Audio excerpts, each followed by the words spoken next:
Bom, e hoje a gente vai começar aqui falando sobre esse programa do governo federal anunciado anteontem, a criação de dois tipos de auxílio financeiro para incentivar a carreira de professor, além de um concurso anual para a seleção de docentes em todo o país. Esses anúncios foram feitos numa cerimônia aí pelo presidente Lula. A gente até falou do assunto ontem, é o chamado programa Mais Professores, ações que têm um custo estimado de 1 bilhão e 700 milhões de reais, com estudantes de licenciatura recebendo R$ 1.050 por mês e professores que trabalham em regiões carentes vão ter direito a R$ 2.100 mensais.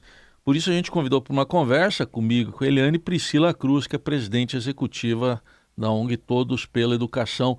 Priscila, bom dia, bem-vinda. Bom dia, Heisen. Bom dia, Eliane, ouvintes. Bom estar com vocês. Bom, inicialmente a gente vai colocar aqui também para você ouvir junto com a Eliane e a gente comentar o que foi dito no lançamento aí desse plano, né? Ao lado do presidente Lula, o ministro Camilo Santana da Educação fez um anúncio aí desse benefício. Vamos ouvir. Vamos abrir já agora o edital para que as redes façam adesão e abrir os prazos para que os candidatos, ou seja, professor que é aqui do Distrito Federal queira ir para o interior de Goiás, ele vai além do salário dele. Professor, ele vai receber uma bolsa de R$ 2.100 pago pelo MEC durante 2 anos.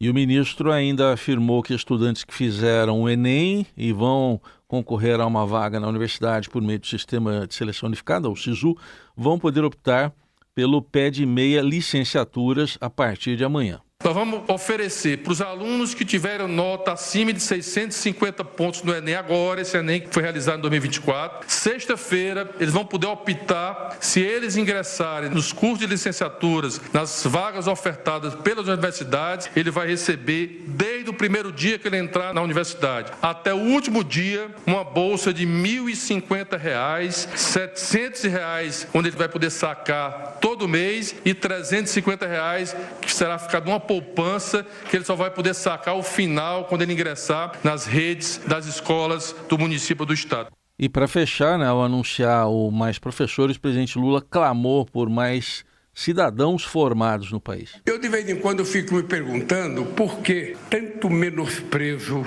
à educação desse país. Por que tanto menosprezo na formação do nosso povo? Por que tanto menosprezo quando a elite brasileira sabia que nenhum país do mundo iria se desenvolver sem que antes tivesse investimento na formação do nosso povo? É a formação intelectual do nosso povo, a nossa formação profissional, que faz com que o país possa crescer economicamente. Bom, Priscila, em linhas gerais, queríamos uma avaliação sua desse programa todo anunciado pelo governo federal. Qual a sua avaliação? Olha, Raíssa, é muito importante esse programa, porque, de fato, assim, acho que tem duas grandes políticas públicas que têm um efeito estudado, com grande impacto e que todo mundo sabe, mas que existe pouquíssimo investimento, que é primeira infância e políticas docentes. Então, assim, olha, para melhorar a qualidade da educação, a base é ter uma criança bem cuidada, que depois vai ser o aluno, e o professor com políticas de atratividade para a carreira, boa formação inicial, boa formação continuada, condições de trabalho e carreira. Então, esse conjunto é o que forma a base sólida para depois a gente ter políticas como tempo integral, política de alfabetização, etc, etc. Então, assim, tem muita coisa para ser feita, mas a base é essa, é primeira infância e políticas docentes. E o governo, finalmente, Raíssa, porque a gente já vem cobrando isso há muito tempo, inclusive apontando essa experiência que é do Chile, né, que é a atratividade para os alunos que têm uma boa nota, no caso do Brasil, o Enem, né, a avaliação no Chile é o PCU, mas aqui no Enem, porque a evidência internacional toda aponta que é muito difícil, ou até diria impossível, você conseguir melhorar a qualidade da educação e até garantir uma boa formação de professores, atraindo alunos que não tiveram bom desempenho no ensino médio. No Brasil, a média de quem faz licenciatura no país é de 450 pontos no Enem. O que o governo está dizendo é o seguinte, olha, a partir de 650, que é 200 pontos a mais, que é bastante, o governo brasileiro vai dar uma bolsa. Então, você que é bom aluno, que aprendeu no ensino médio, a gente quer você sendo o futuro professor. Então, a gente vai, inclusive, aqui subsidiar os teus estudos para que isso aconteça. Essa é uma experiência, de certa forma, assim, inspirada no Chile, que é uma boa experiência. O Chile hoje tem a melhor educação medida pelo PISA da América Latina, em grande medida por conta dessa valorização, né, de puxar os melhores alunos para a docência, para os cursos de licenciatura. Então, essa é uma medida, assim, que a gente já vem cobrando há muitos anos, inclusive nas gestões anteriores, e que finalmente esse ministério, essa gestão adotou. Então, a gente comemora porque finalmente a gente tem um pacotão que não é só essa bolsa, acho que tem um outro ponto que é muito importante, que é da prova dos professores, mas a gente pode comentar mais adiante. Eliane? Pois muito bem-vinda, Priscila, para trazer um tema tão importante aqui na nossa Rádio Eldorado. A minha dúvida é se... uma pergunta bem objetiva, aliás. Quantos professores o Brasil tem, né? E se atingir 2.300 professores é suficiente? Ou será que isso é apenas o início e o número pode aumentar ao longo do tempo? Perfeito. Eliane, muito bom falar com você. Olha, Eliane, acho que um acerto é sempre a gente começar pequeno, medir o impacto. Eu sou contra esse tipo de política que já é muito universalista, que já sai, né, com valores muito altos de investimento, porque a gente sabe que tem muito desperdício, tem muita política pública que não tem o efeito esperado.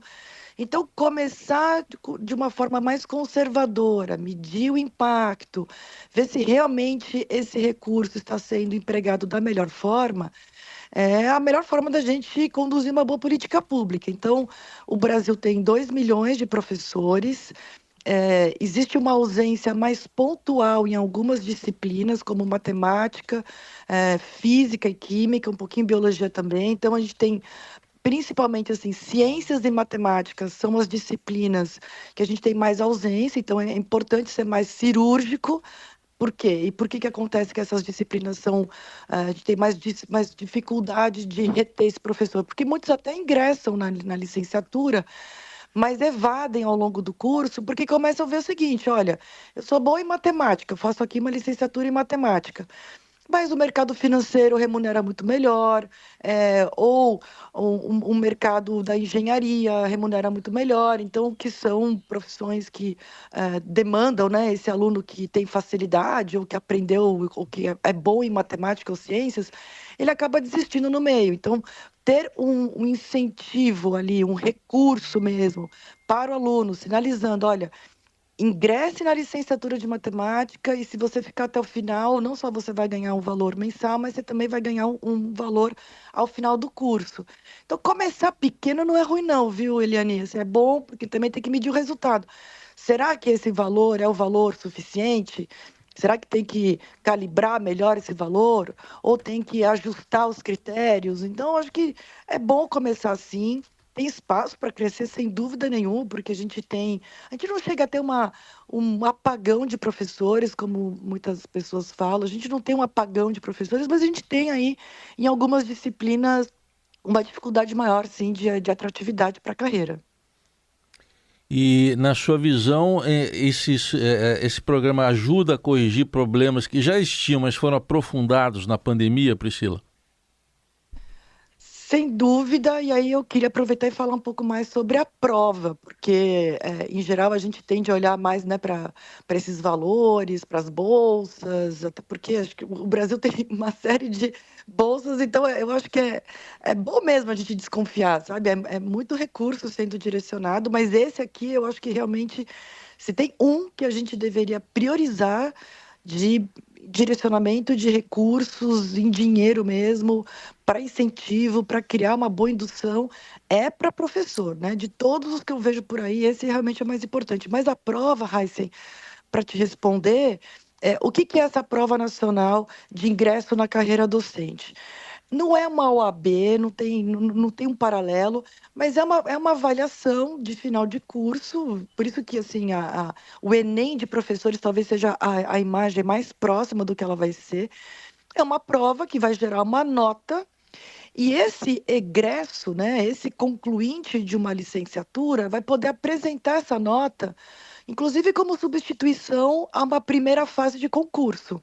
Isso vai estimular as redes, tanto as estaduais e municipais, a terem mais concurso, porque a gente está com muita defasagem de concursos. Hoje a gente tem nas redes estaduais mais professores temporários do que concursados.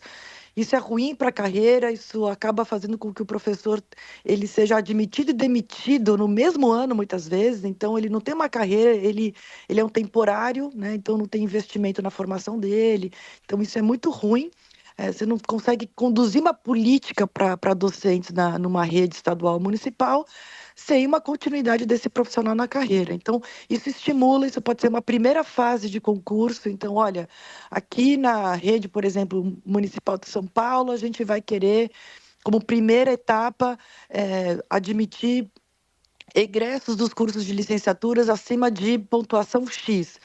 E aí você já faz um primeiro filtro e você pode, inclusive, focar a prova numa prova prática, por exemplo. A gente sabe que, claro, que a parte teórica é importante, mas saber conduzir bem na sala de aula é muito fundamental. Isso, inclusive, faz com que os cursos que sejam presenciais e não os EAD, né, à distância, tenham um melhor desempenho, né? Esse professor tem um melhor desempenho nessa segunda fase. Então, isso vai melhorando porque, como eu disse, Heisen, não tem a menor possibilidade de a gente melhorar a qualidade da educação pós-pandemia, ou seja lá em qualquer que seja o período, se não tiver bons professores bem preparados. Assim, esse é o segredo. Assim, qual que é o grande segredo? Não é bala de prata, mas aquilo que se mais aproxima de uma bala de prata para a educação é atrair os melhores alunos do ensino médio para a carreira docente, formar bem esse professor e ter uma boa carreira para ele poder progredir a partir do desempenho dos seus alunos. Eu Então, tenho uma basicamente isso. dúvida. Eu tenho uma dúvida, Priscila. A Diga. evasão do bom professor e agora o professor que vai ter nota, né, do sistema público, a evasão do sistema público para o sistema privado, que paga melhor, que dá mais status. Como fazer? Como é que você está prevendo isso? Sim, Eliane, olha, quando a gente olha as escolas privadas, porque aqui a gente tem uma dispersão muito grande, né? Tanto de mensalidade, de público atingido. Então, quando a gente pensa assim, em escola particular, que atende a 1%, né, da população mais rica do país, de fato, eles têm uma carreira de professores e um salário maior. Mas quando a gente olha a média, que é diferente de pegar a nata das escolas particulares, mas quando a gente olha a média das escolas particulares, o salário que elas pagam para os professores não é maior do que o salário do setor público. Por quê? Primeiro, o salário base não é maior. Segundo, no setor público, o professor ele tem aposentadoria mais cedo. Depois ele tem uma aposentadoria com valor muito mais alto, né, do que na previdência privada. Então, tem uma série de benefícios que o professor da rede pública tem, que o professor da rede privada não tem. Então, quando a gente faz esse comparativo, e os professores fazem, tá, Eliane? Tanto é que muitos professores das redes privadas migram, é o contrário, migram para a pública, quando percebem que a carreira é melhor na rede pública. Inclusive Então, assim, tem segurança no emprego, né? segurança, exatamente, estabilidade. Então, tem uma série de benefícios que a rede privada não oferece. Então, assim, é que a gente acaba olhando muito para essas escolas mais de elite, que acabam, inclusive, saindo mais da imprensa e tal, mas elas são a minoria. Assim, a massa de escolas privadas é uma massa que não tem atratividade para a carreira, não. Inclusive, a qualidade da educação, da média das escolas privadas, não é maior do que das escolas públicas, não. Esse é um mito que a gente tem, porque a gente fica olhando muito para essas escolas de hiperelite, mas tirando essas, a média das escolas privadas não é tão boa, não. Muito bem, ouvimos aqui em Eldorado, Priscila Cruz, presidente executiva da ONG Todos pela Educação, fazendo essa avaliação, esse diagnóstico do programa Mais Professores, anunciado pelo governo federal nesta semana. Priscila, obrigado, até uma próxima oportunidade. Até, Heisen. Bom dia a todos vocês. Obrigada pelo espaço. Muito esclarecedor. Muito bom. Aprendemos muito. É isso. Outros assuntos importantes aí dessas últimas horas com Eliane Cantanhede, começando pela fake news do Pix, né, que fez o governo recuar naquela instrução normativa da Receita Federal de fiscalizar um pouco mais o Pix, Eliane. Pois é a nova crise do governo. É a história do Pix, porque o governo foi engolido pelas fake news, foi engolido pela má comunicação, foi engolido pelo desconforto e pela irritação da sociedade com, por exemplo, a inflação, né? E agora o checkmate foi um vídeo, uma postagem do Nicolas Ferreira, que foi ali, ficou famoso, é um jovem, eu acho que é o deputado mais jovem do país, deputado federal, que, enfim, cresceu muito por causa da internet, virou bolsonarista, virou ali divulgador do bolsonarismo e que deu checkmate quando fez essa postagem, né? Primeiro, acabando com o governo, acabando com o Pix, acabando com a intenção do governo e massificando definitivamente a ideia de que as mudanças no Pix eram para o governo monitorar a vida dos cidadãos e taxar o uso do Pix. Ontem eu estava conversando com o ministro Fernando Haddad, exatamente na hora que ele estava assinando a medida provisória, a nova medida provisória, dizendo que não haverá taxação do Pix, né, e que o valor dos produtos, dos serviços em Pix tem que ser exatamente iguais ao valor em dinheiro. Mas, enfim, ele estava lá assinando, eu conversei com ele por telefone, e o Haddad estava me contando, né, comparando. O Donald Trump, quando foi reeleito na maior potência do mundo, teve 56 milhões de visualizações no X. E agora, né, nas redes sociais. E agora o Nicolas Ferreira, atacando o governo, atacando as mudanças no Pix, atacando tudo e todos, teve 220 milhões de visualizações, numa população que é exatamente de mais de 210 milhões de pessoas aqui no Brasil. Ou seja, o governo perdeu feio a guerra da comunicação e a guerra contra as fake news, né? O que seria apenas uma mudança burocrática, uma mudança formal, né, de comunicação, de movimentações financeiras à Receita Federal, como o mundo inteiro faz, como o COAF faz, como a própria Receita já faz, né? Isso tudo virou uma bomba contra o governo. E aí o presidente Lula, que está com um novo marqueteiro, que é o Sidônio Palmeira, percebeu que ele perdeu a guerra da opinião pública e assim estava pronto para perder a segunda guerra, que é a guerra no Congresso Nacional, onde tudo isso acaba mais cedo, mais tarde, tramitando. Então, Lula mudou a agenda, cancelou compromissos, chamou o Fernando Haddad correndo no Palácio do Planalto, chamou também a substituta do Rui Costa, o chefe da Casa Civil, e determinou a revogação da mudança no Pix. Agora a dúvida Heisen, a emenda ficou pior do que o soneto? É o governo jogando a toalha? Enfim, o Haddad disse o seguinte, que tinham que tirar a arma do inimigo, ou seja, tinham que revogar a proposta para parar de levar tiro da oposição. Mas eu não sei, eu acho que esses tiros só aumentam. É verdade. E já tinha até golpista aí emitindo boleto aí para as pessoas pagarem. Até isso teve. Eliane, vamos dar as letrinhas de Pix para PEC? A PEC dá segurança. É outro recuo do governo também, né?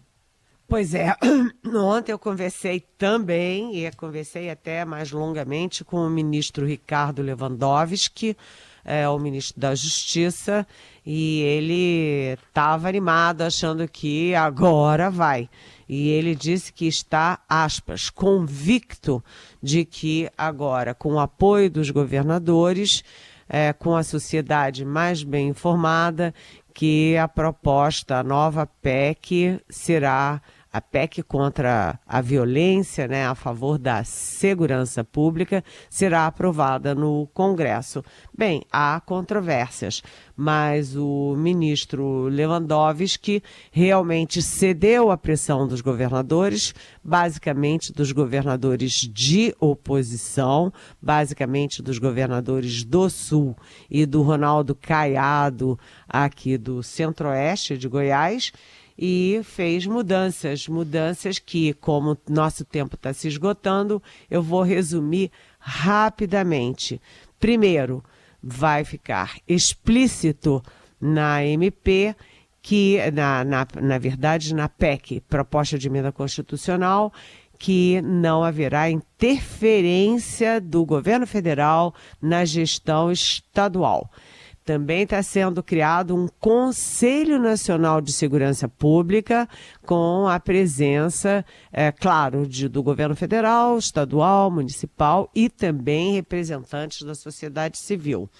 A Polícia Rodoviária Federal vai virar Polícia Viária. Por quê? Porque deixa de ser só Polícia Rodoviária para passar também a ser uma polícia nas hidrovias e nas ferrovias, com atuação ostensiva. Também o governo cedeu e os fundos, seria um fundo só para segurança e para o sistema penitenciário. Agora serão dois, um para segurança e um para o sistema penitenciário. E o ministro Ricardo Lewandowski reforçou muito na conversa comigo a importância de corregedorias e ouvidorias sobre a segurança pública, né? Essa é uma questão central do país, né? A gente estava falando de educação, então as questões centrais do país hoje: educação, saúde, violência e, como sempre foi e sempre será, a economia. Bem, o Ricardo Lewandowski está animado e acha que agora vai. Vamos ver se os governadores de oposição continuam usando essa PEC dentro do jogo político, partidário e ideológico, o que não é bom para eles, para os estados deles, nem para as populações, nem para o Brasil. Só para concluir, o que é efetivamente essa proposta de emenda constitucional?